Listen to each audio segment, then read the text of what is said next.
Ashamaar kafuunee akkam jirtanii kabajamtoota fi jaalatamtoota chaayinaa ayyaantoo sallaa jiru jalatti argamtan nagaan koo bakka jirtatti isin haa qaqqabu baga jiraattanii baga eeggamtanii yoo na eegdanii egaa kaarrallee meeshaa ajaa'ibaa tokko obboleettiin keenya kan xalabatte qabadheen kara keessan dhufeetoo jira akkuma baratame ka meeshaa yeroo jalqabaa waggaa xalabatanii yookaan qarshii kennatte ijoolleen gaafa amma saggabsiisu eegalee viidiyoon irratti hojjedha gaafa ammoo hojjetamee ba'ee deebiseetan viidiyoo isaa waraabee irratti hojjedha jechuudha. Maaliif kun anaafis abbaa saniifis ragaa ta'a.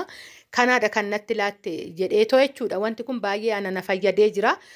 Abbicha sanis ni fayyada jechuudha. Hoo dogongorri jiraatee hoo kana qamees achirra YouTube irraa deemee screenshot godhee abbaan fidachuus ni danda'a. Wantoota baay'eef gaarii waan ta'eef ani agan hojjedhu kana isaanan fayyadameera. Baay'ee natti toles jechuudha. Warri isinitti immoo tole viidiyoo kana laayik sheer gochuun dagatina. Warroonni chaayinaala keenya faarawaa taatan jiraattan subscribe godha maatii keenya ta'a jechuun gamanumaan affeerraa kooti. Egaa ijoolleen baay'een gatii naan jechaatoo jirtu please yeroo baay'een dubbadheetoo ture egaa kanan dubbadhu maamiloota haarawatti dhufee jira waan ta'eef yookaan immoo warroonni subscribe na godhanii na hordofaa jiran haaramni waan jiraataniifan dubbadhe.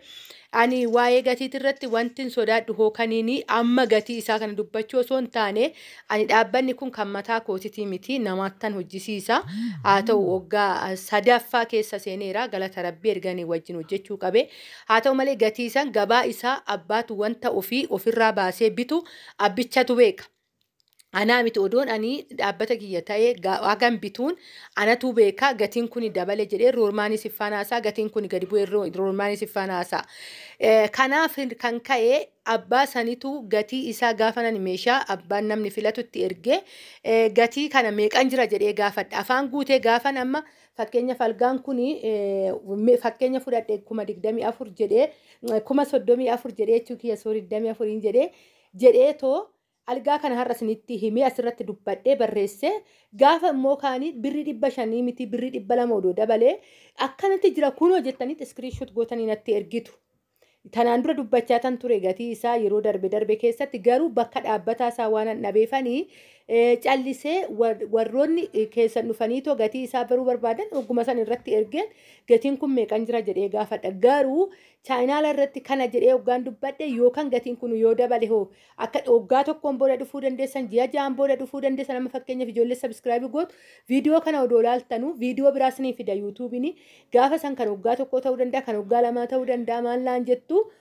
Akkanatti arginee jirraa jettan kanarraa kan ka'edha jechuudha. Kanan gatii isaa wanni jedhe malee naaf galaa baruu akka barbaadan naaf galaa warri immoo baruu barbaadan koottaa keessanii gaafadheen isinitti himaa. Ammaaf ijaaf qalbii keessan irraa na hambisaa hedduun isin jaaladhaa hedduun isin kabajaa viidiyoo obboleettii kana meeshaa obboleettii kana immoo warroonni jaalattanuu raattan laayikii godhaa fi rabbi nagaanatti si haa galchuu jedhaanii isiniin jechuun jaaladhaa anillee baay'een itti gammadaa fi meeshaan nagaadhaan karaa manaa galee abbaan immoo nagaadhaan galuu qofa osoo hin ta'in ilmi guddaan qabxii ijoon abbicha itti dadhabe sanidha. Isas bakka jirtanitti nagaa isin godhee meeshaa keessaniinis maatii keessanis nagaadhaan wal isin argisiisuu isiniin jechuun jaaladhaa. Egaa kanaadha yaadan qabu deebisee akka wanni itti kan socho'aa jiru amma algaa kanaadha.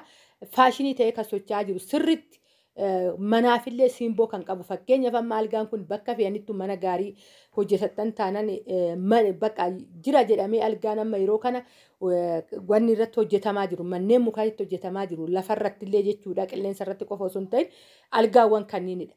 Algaa kanniini akkitti hojjetamu argitanii jirtanii dadhabbi ni qaba garuu siimboo qabeessadha.